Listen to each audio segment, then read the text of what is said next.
안녕하세요. 사연을 부탁해입니다. 오늘의 사연을 소개하겠습니다.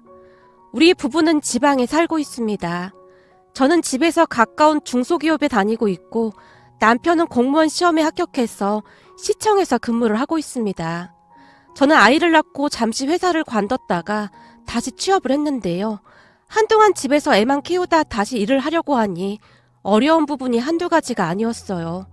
그런 우리를 보며 안타깝게 생각했던지 시어머님이 우리 집 근처로 이사를 와서 같은 아파트 옆동에 살고 있습니다. 제가 출근을 할 때쯤 시어머님이 와서 아이를 돌봐주셨거든요. 그랬기에 우리 부부는 시어머님께 항상 죄송한 마음이 가득했어요. 물론 우리가 매달 돈을 들이긴 했지만 애 보는 게 보통 힘든 일이 아님을 잘 알고 있었기에 그저 죄송한 마음만 가득했거든요.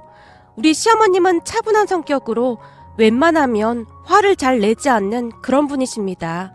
시어머님에게는 동생이 한 분 계시는데요. 시어머님과 이모님은 서로를 끔찍히도 챙기며 사셨어요. 두 분 다 오랫동안 남편 없이 사셨기에 더욱 그랬던 게 아니었나 싶습니다. 어느 순간부터는 이모님이 아예 짐을 싸서 시어머님 집으로 들어오셨거든요. 그래서 저도 이모님을 시어머님이라고 생각하며 챙기고 있었고요. 우리는 고부관계라고 하기에는 사이가 좋아도 너무나 좋았어요. 이모님 또한 성격이 조용조용하시고 싫은 소리를 하는 것을 싫어하시는 분이시라 뒷말하는 거 싫어하는 저와도 잘 맞았거든요. 그런데 이모님의 하나뿐인 아들인 서방님이 결혼을 하면서 문제가 생기기 시작했습니다. 여기서 문제는 서방님과 동서였는데요.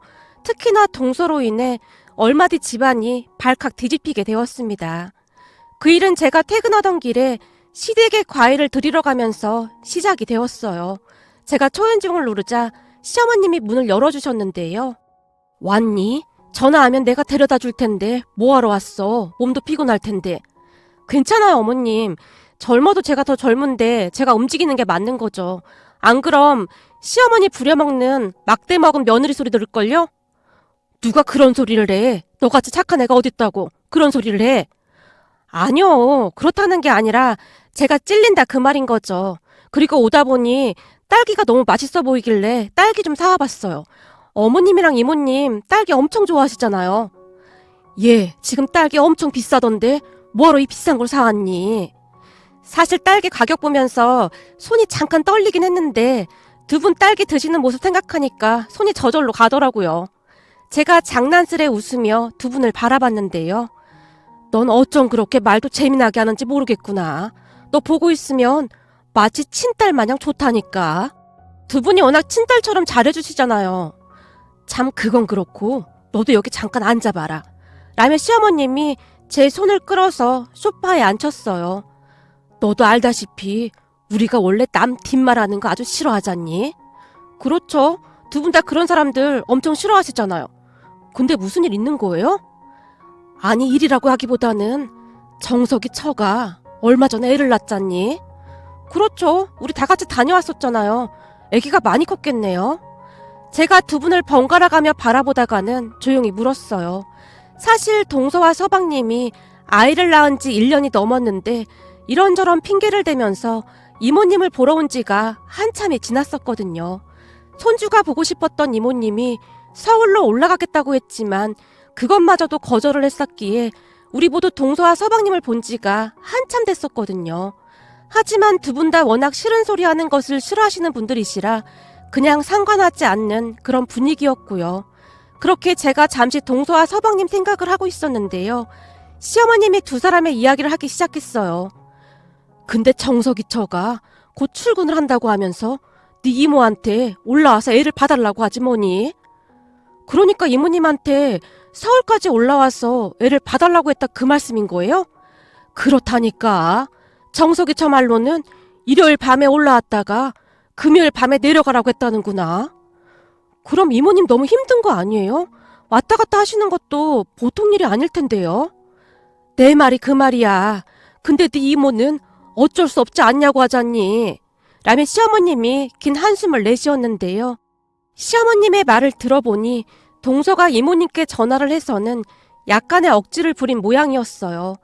그러니까 친손주도 아닌 우리 아들을 봐주고 있으니까 친손주인 자기 아들도 봐달라고 하면서 말이죠. 어머님, 거기서 매일같이 형님 애도 봐주고 있잖아요. 그럼 어머님 친손주도 봐줄 수 있는 거잖아요. 근데 거리가 보통 먼 거리가 아니어서 걱정이 좀 되는구나. 걱정이 될 게 뭐가 있어요. 요즘 대중교통이 얼마나 잘 되어 있는데요. 별로 힘들 것도 없을 거예요. 저기 혹시나 해서 물어보는 건데 사돈이 바로 옆에 사시는데 혹시 사돈한테 부탁은 해본 거니? 어머님, 무슨 그런 말씀을 하세요? 우리 아들이 김씨 집안 아들인데 왜 아무 상관도 없는 우리 엄마가 김씨 집안 애를 봐줘야 해요? 이건 당연히 어머님이 봐줘야 하는 게 맞는 거죠. 거기다 우리 엄마는 이런저런 모임이 많아서 못 봐주세요. 그러니까 어머님이 봐주셔야 해요. 어머님도 잘 알다시피 우리 회사가 대기업이다 보니 제가 그이보다 돈도 더 잘 벌고 있잖아요. 그니까 회사를 그만두기 아깝기도 하고 그렇잖아요.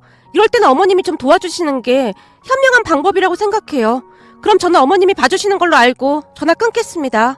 라며 전화를 끊어버렸다고 하네요. 물론 이모님은 손자를 봐줄 생각이라고 했고요. 하지만 우리 시어머님이 걱정스레 이모님을 말렸는데요. 정석이 처가 우리 며느리같이 착한 아이였으면 내가 말리지도 않았어. 근데 지금껏 하는 행동 보니 영 글러먹었어. 동생 괜시래 가서 애 봐주다가 사달이 날 수도 있다니까. 그래도 어떻게 그냥 모른 척을 해. 며느리 행동이 썩 마음에 드는 건 아니지만 사실 틀릴 말도 아니잖아. 우리 아들보다 월급도 더 많고 그러니 회사를 간두고 애 보는 건 좀 그렇지. 동생 잘 생각해. 주변에 보니 애 봐주다가 사달이 나는 집이 아주 부지기수야. 시어머님이 이모님을 몇 번이나 말렸지만 이모님은 그냥 손자를 봐주러 서울에 올라가겠다는 말을 할 뿐이었어요. 그리고 얼마 뒤 동서가 회사에 출근을 하게 되었고 일요일 오후만 되면 이모님이 서울로 올라가셨어요. 그런데 이게 보통 일이 아닌 거잖아요. 버스를 타고 강남 고속버스 터미널에 내려서 다시 전철을 갈아타고 서방님 집까지 가는 것이 여간 고역이 아닐 수가 없었겠죠. 하루하루 이모님의 얼굴이 말이 아니었거든요. 무엇보다도 살이 급격하게 빠지기 시작했습니다.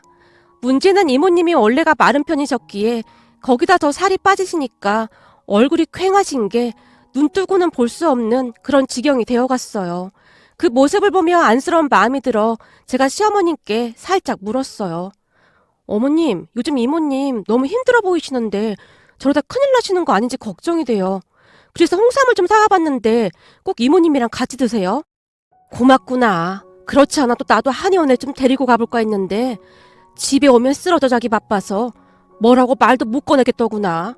아무튼 너한테는 항상 고맙다. 어머님, 그래서 말인데요. 서방님한테 얘기해봐야 하지 않을까요? 하루 이틀도 아니고 이모님 너무 안쓰럽네요. 알았다. 내가 정석이한테 한번 전화해보마. 그 뒤 시어머님이 서방님한테 전화를 해서는 말을 하기는 했다는데요. 서방님이나 동서나 별 반응이 없어 보이더랍니다.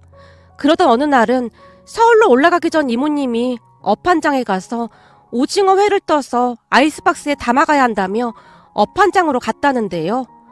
아니, 오징어 회는 왜 가지고 간다고 그래? 서울에도 회 파는 데가 천지인데 뭘 이런 걸 사간다고 난리야. 왜 애들이 사오래? 아니, 내가 보니 요즘 오징어 회가 신선하길래 좀 사다 주려고 그러지. 그럼 오늘은 짐 들고 가니까 애들한테 버스터미널로 마중 나오라고 해. 내가 정석이한테 먼저 전화해 놓을까?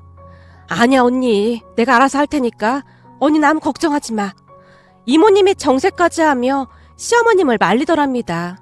그 뒤에도 이모님은 서울에 가기 전 이것저것을 사서 가지고 가셨는데요. 하물며 시장에서 무슨 메밀전까지 사서 가지고 가기도 했어요. 그런 모든 것이 마음에 들진 않았지만 그렇다고 해서 우리 시어머님이 무작정 끼어들 수도 없는 노릇이었기에 한동안은 그냥 보고만 있었는데요. 그러던 어느 날 드디어 대형 사건이 발생을 했습니다. 그날은 토요일이어서 시어머님이 이모님 몸보신이나 해줄 겸 해서 삼계탕을 끓여서 같이 드시고 있었다는데요. 오랜만에 맥주도 한 잔씩 마신 모양이었어요. 그러다가 이모님이 잠시 화장실에 가신 사이에 소파에 있던 이모님 휴대폰이 울려서 확인을 해봤더니 동서더랍니다. 그래서 우리 시어머님이 우선 전화를 받았다는데요.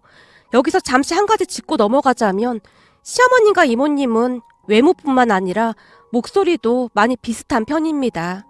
특히나 두 분 다 사투리를 쓰고 있었기에 전화 통화로는 구별이 어려울 수도 있을 정도로 두 분의 목소리가 비슷했어요. 그날도 전화벨이 울려대니까 시어머님이 전화를 받은 모양인데요. 전화를 건 동서가 아마도 이모님으로 착각을 한 채 하지 말아야 할 말까지 하고야 말았다고 합니다. 그 바람에 온 집안이 발칵 뒤집어지고 난리가 났었고요. 다음은 시어머님과 동서의 전화통화 내용을 들은 대로 작성을 해봤습니다.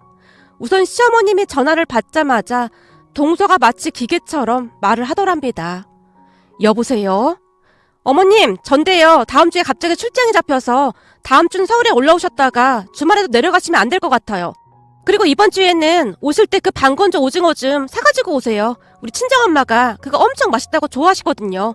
그리고 이모님이 자꾸 그이한테 전화를 하는 것 같은데 전화 못하게 좀 하세요. 아니 짐이 얼마나 된다고 버스 터미널로 데리러 가라 마라. 왜 그렇게 참견을 하는 건지 모르겠어요. 저번에도 보니까 별로 무겁지도 않더만. 혹시 어머님이 이모님한테 뭐라고 하시는 거 아니에요? 맞다. 혹시 그때 그 일 말한 건 아니죠? 그때 그 일이라니 무슨 일을 말하는 거니? 시어머님이 시치미를 뗀 채 조용히 물었다는데요. 동서가 전혀 눈치채지 못한 채 계속 말을 이어갔다네요. 아니 그때 그 일 말이에요. 우리 준호 미끄러졌을 때 제가 순간적으로 어머님 얼굴에 손댄 거 그거 말이에요. 그때도 말했지만 그건 진짜 우발적인 사고 같은 거였어요. 아마도 엄마라면 누구라도 그랬을걸요? 라는 말까지 했답니다. 그 말에 시어머님은 심장까지 벌렁거렸다는데요. 직접 듣고도 믿어지지가 않았다고 했으니까요. 동서의 말을 듣고는 너무나 놀란 나머지 그냥 전화를 끊어버렸다는데요. 잠시 후 화장실을 다녀온 이모님에게 시어머님이 물었답니다. 순자야, 그동안 그런 대접을 받으면서 살았던 거냐? 그런 대접이라니 무슨 말을 하는 거야? 며느리가 너한테 손까지 댔다면서. 아니 언니가 그걸 어떻게 알고 있어? 누구한테 들었어? 근데 그게 손찌검이라고 하기도 좀 그런 게 우리 며느리도 너무 놀라서 그런 것뿐이야. 아니 아무리 화가 났어도 그렇지 어디서 감히 시어머니 몸에 손을 대기엔. 그럼 손을 댄 게 맞긴 맞다는 얘기네. 언니 우리 며느리가 나한테 몇 번이나 사과를 했어. 그러니까 그냥 모른 척 해줘. 부탁이야. 이모님이 시어머님에게 몇 번이나 부탁을 했던 모양인데요. 맥주도 마셨겠다 순간 말을 하던 이모님의 눈에서 눈물이 왈칵 쏟아져 나오고 있었다네요. 대체 이게 무슨 일이야 그래? 그런 꼴을 당하고 있었는데도 정석이는 아무 말도 안 한 거야? 언니, 내가 그동안 참 서러워서 말이야. 라는 말을 시작으로 이모님의 입에서는 놀라운 말들이 쏟아져 나왔다는데요. 혼자 아들 하나 잘 키워보자고 그 고생을 하면서 키웠는데 이제 와서 생각해보니 내가 자식을 참 잘못 키웠어. 집 마누라 옆에 딱 달라붙어서는 내가 어떻게 되든 상관도 안 하더라고. 그동안 어찌나 서럽고 눈물만 나던지 창피해서 언니한테 말도 못했잖아. 그제서야 이모님이 그동안 있었던 일을 말하기 시작했다는데요. 이모님의 말에 의하면 짐을 잔뜩 들고 버스터미널에 간 적이 한두 번이 아니었지만 단 한 번도 마중을 나온 적이 없었다고 하네요. 거기다 이모님이 가지고 간 음식 대부분이 동서가 먹고 싶어 했던 음식들이었답니다. 어느 날은 말이야, 내가 짐을 들고 집 안으로 들어서자마자 내 손에 들려있던 짐만 빼앗아 들더니 친정으로 가더라고. 친정엄마가 회를 좋아한대나 뭐래나. 그래서 나는 혼자 남아서 라면이나 끓여 먹었어. 버스 타고 전철 타고 그 늦은 시간에 도착했는데 밥은 먹었는지 물어보기는커녕 집에 밥도 안 해놨더라고. 그런데 아들이나 며느리나 미안한 기색이라고는 하나 없더라고. 근데 며느리가 손찌검했다는 말은 뭐야? 그게 말이야, 우리 손자가 놀다가 나랑 부딪혀서 넘어진 적이 있었는데 그때 내가 거실 바닥을 닦고 있느라고 뒤에 있는 줄도 몰랐거든. 네가 그 집에 손주 봐주러 간 거지? 식모로 간 거야? 며느리가 집에 있었다며? 청소는 네가 왜 했어? 언니 말도 마. 내가 간 뒤로 며느리는 손 하나 까딱 안 했어. 라며 말을 시작한 이모님이 그동안 겪었던 일들을 빠짐없이 털어놨다고 하네요. 우선 이모님이 일요일 저녁에 서울에 올라가자마자 동서가 일을 시키기 시작했다고 합니다. 어머님, 우선 설거지부터 좀 해주세요. 저는 내일 회사 가야 해서 피곤해서요. 그리고 애기 옷은 다 삶아야 하는 거 아시죠? 삶고 난 다음 손빨래 잘 하시고요. 어제 보니 베란다도 너무 지저분하던데 청소 좀 해주세요. 환기시키면 베란다에서 먼지가 다 들어와서 어머님 손주가 그 먼지 다 들이마시잖아요. 오늘은 거기까지만 하고 나머지는 내일 다시 말할게요. 라며 일을 시켜댔다고 하네요. 한마디로 무슨 식모 부리듯이 그렇게 일을 시켜댄 거죠. 거기다 더 기가 막힌 것은 서방님도 그 사실을 알고 있었다는데요. 그냥 모른 척 하더랍니다.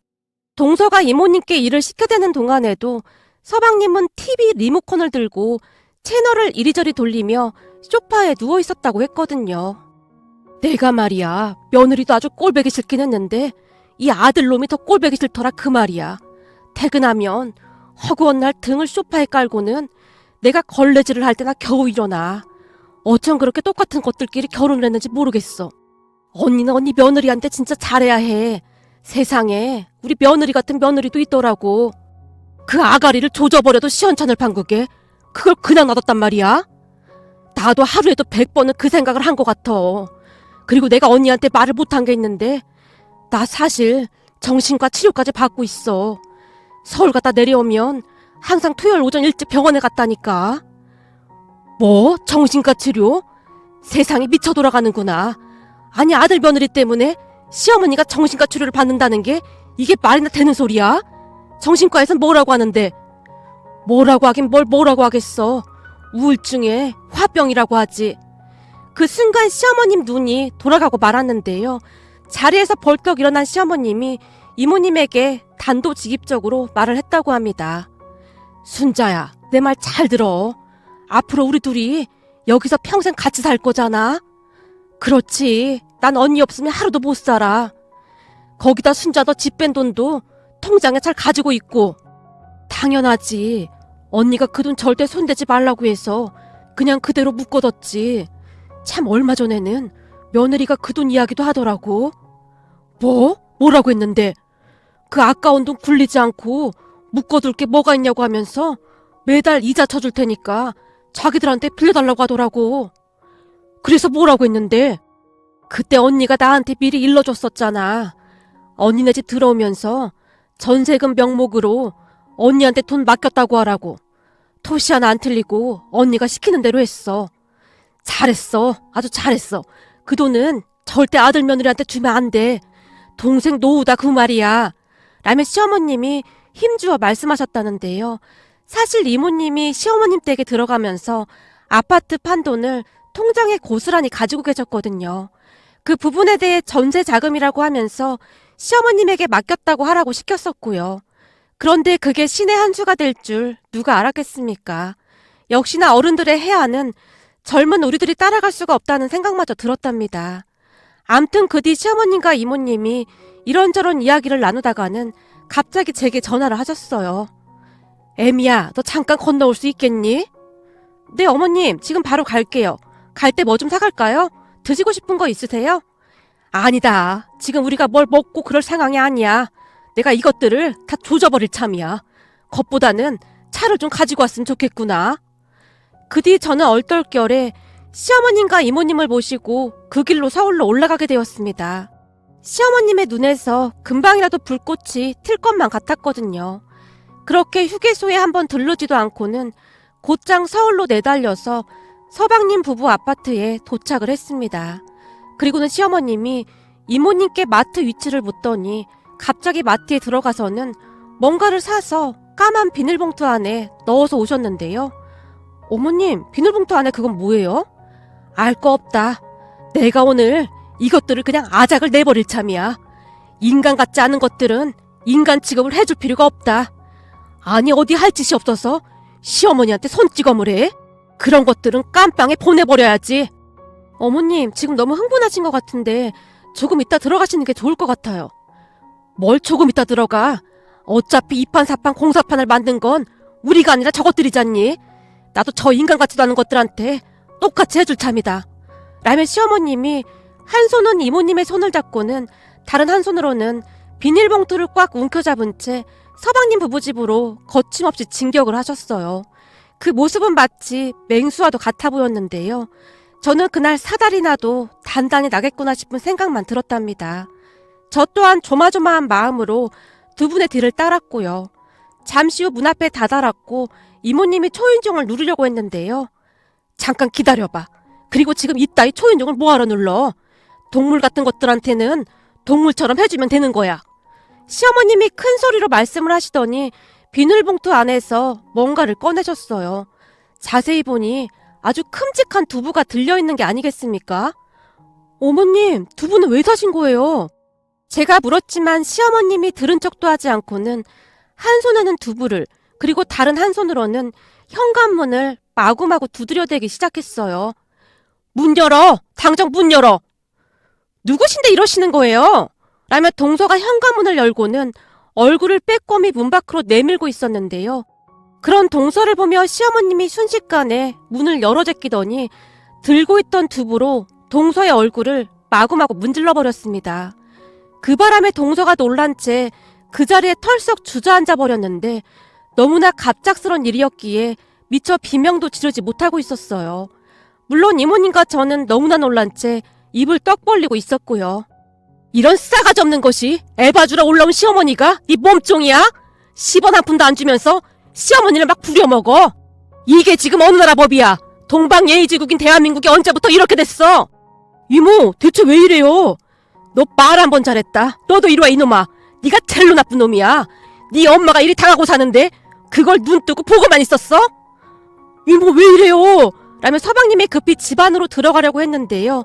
시어머님이 그런 서방님의 옷자락을 잡아 끌더니 남아있던 두부를 서방님의 얼굴에도 마구마구 비벼대기 시작했어요. 이것들아, 감방 들어갔다 나오면 두부 먹어야 하니까 이 두부 미리 처먹어둬. 니들이 지금껏 한 짓은 깜빵이 아니라 지옥에 가야 하는 짓들이야 이것들아. 그 바람에 동서와 서방님 얼굴이 두부 범벅이 되었는데요. 옆집부터 윗집 아랫집 사람들까지 전부 나와서 그 광경을 구경하고 있었어요. 동네 사람들, 여기 며느리랑 아들이 지방 사는 시어머니를 매주 불러서는 몸종 부리도 부려먹고는 손찌검까지 한 인간들입니다. 이 정도면 깜빵 가야 하는 게 맞지 않겠습니까? 시어머님의 목소리가 아파트 안을 가득 메웠어요. 그 바람에 아파트 주민들이 놀라서 수근거리기 시작했습니다. 뭐? 시어머니한테 손찌검을 했어? 저런 미친 인간들이 다 있어 그래. 두부가 문제가 아니라 더한 걸 가지고 쌍판떼기를 못 들고 다니게 했어야지. 라고 말이죠. 그리고 시어머님이 마지막으로 한마디를 더 하셨는데요. 앞으로 우리한테 연락도 하지 마. 찾아오기만 해봐 아주 그냥. 내가 가만 안 둘 참이니까. 알겠어 이것들아? 라며 시어머님이 우리를 데리고 그곳을 나오고 있었는데요. 등 뒤에서 동서와 서방님이 발악하는 소리가 들려왔습니다. 그 뒤 시어머님과 이모님은 그 둘과 완전히 연을 끊고 살고 있습니다. 물론 서방님과 동서는 연락조차 없었어요. 하긴 그런 짓을 한 사람들이 절대 변할 리가 없겠죠. 혹시나 돈이 필요하면 다시 찾아오지 않을까 하는 생각마저 들었거든요. 그런데 우리 시어머님의 복수는 거기서 끝나지 않았는데요. 며칠이 지났을까요? 시어머님이 제게 인터넷으로 뭔가를 해야 한다고 그러시더니 동서가 다니는 회사 홈페이지에 가서 그동안 있었던 일에 대해 하나도 빠짐없이 글을 작성해서 올리라고 했습니다. 너 그 인터넷에 들어가서 그 싹퉁바가지가 다니는 회사에다가 내가 불러주는 대로 써서 올려라. 네? 동서네 회사에다가요? 그러다 문제되면 어떻게 하시려고요? 얼마나 대단한 회사를 다니길래 고개 빳빳이 쳐들고 시어머니한테 손찌검을 해. 그 회사를 위해서도 그런 인간은 잘리는 게 맞는 거다. 결국 시어머님이 불러주는 대로 받아 적어서 그 회사 홈페이지에 올렸는데요. 그 뒤 그 회사가 발칵 뒤집어졌다고 하네요. 하긴 누가 봐도 폐륜하라는 생각만 들 정도였으니까요. 그렇게 동서는 한 달도 안 돼서 회사를 그만뒀다고 합니다. 왜 그런 말이 있잖아요. 발 없는 말이 천리를 간다는 말입니다. 결국 소문이 일파만파 퍼지기 시작했을 테니 창피해서 얼굴 들고 다닐 수 없었겠죠. 물론 회사를 그만둔 동서가 우리 시어머님을 상대로 법적 조치를 하겠다 뭐 하겠다 한동안 난리를 치기도 했는데요. 어디서 무슨 이야기를 들은 모양인지 며칠 만에 잠잠해졌고요. 거기다 그 동네에서 다른 곳으로 이사를 했다는데요. 아파트 주민들이 손가락질을 해대서 있을 수가 없었다고 하네요. 사실 저는 우리 시어머님이 그저 놀랍기만 했는데요. 그런 생각들을 어찌하신 건지 입이 다물어지지가 않을 정도였습니다. 그리고 두 분은 서로를 의지하며 지금도 잘 지내고 계신답니다. 이모님은 더 이상 정신과도 다니지 않고 있고요. 그 모습을 보며 참 안타깝기만 했는데요. 부모는 그저 자식이 잘 살기만을 바라고 당신이 희생하며 육아까지 도와줬는데 어쩜 그렇게 못되게 행동을 한 것인지 이해가 되지 않더라고요. 부디 동서와 서방님이 정신 차렸으면 좋겠는데 과연 그럴 수 있을까 하는 생각마저 듭니다. 우리 시어머님이 사연 한번 보내보라고 해서 이렇게 글 보내봅니다. 우리 시어머님 진짜 대단하지 않나요? 오늘의 사연은 여기까지였습니다. 즐겁게 보셨다면 구독, 좋아요 부탁드립니다. 고맙습니다.